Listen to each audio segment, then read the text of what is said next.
प्यारे दोस्तों, आज हम आपको कहानी सुनाने वाले हैं। एक अल्लाह वाले और 7 भाई का जो कि तोते बन गए, जादुई जूते और अल्लाह की नेक बंदी।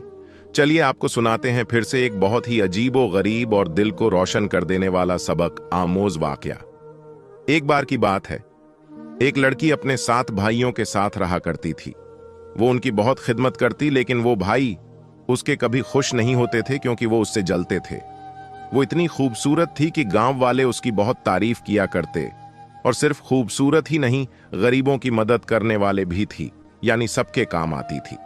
उसके भाई अपनी बहन से कहते, हम चाहते हैं कि तुम 7 पर्दों में रहो।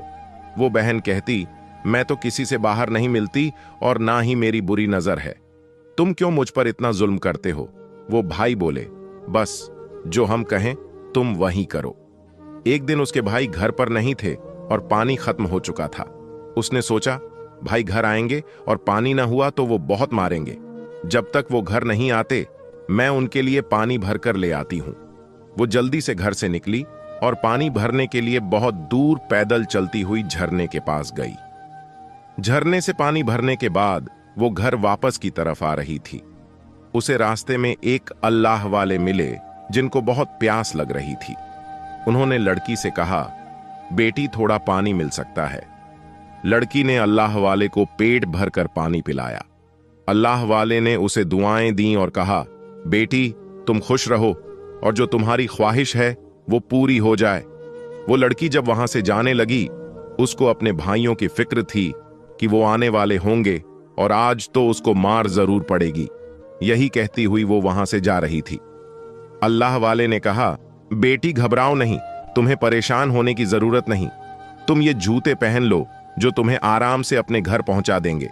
उसको यकीन तो नहीं आया, लेकिन अल्लाह वाले की बात को उसने सुन लिया। कहा, ठीक है बाबा। उसे ऐसा लगा कि उन जूतों में कुछ ऐसी जान है कि वो बहुत ही कम वक्त में अल्लाह वाले के कहने पर अपने घर पहुंच गई थी, जैसे हवाओं में वो उड़ रही हो। उसके भाई अब तक घर नहीं आए थे।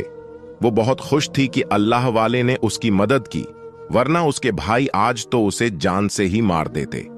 पानी उसने मटके में डाला और खाना बनाने लगी। इसके बाद उसके भाई भी घर आ चुके थे। उन्होंने कहा, लगता है आज तो घर में अच्छा खाना बना है। वो खुशी खुशी खाना खा ही रहे थे, लेकिन उन लोगों को वैसे ही बहन पर गुस्सा निकालना था। एक भाई कहने लगा, तुमने तो खाने में इतना ज्यादा नमक कर दिया, तुम्हें खाना बनाना ही नहीं आता। उसने खाना उठाकर फेंक दिया और उसकी बेहुरमती कर रहा था। दूसरे भाई भी उसका साथ देने लगे, चीख कर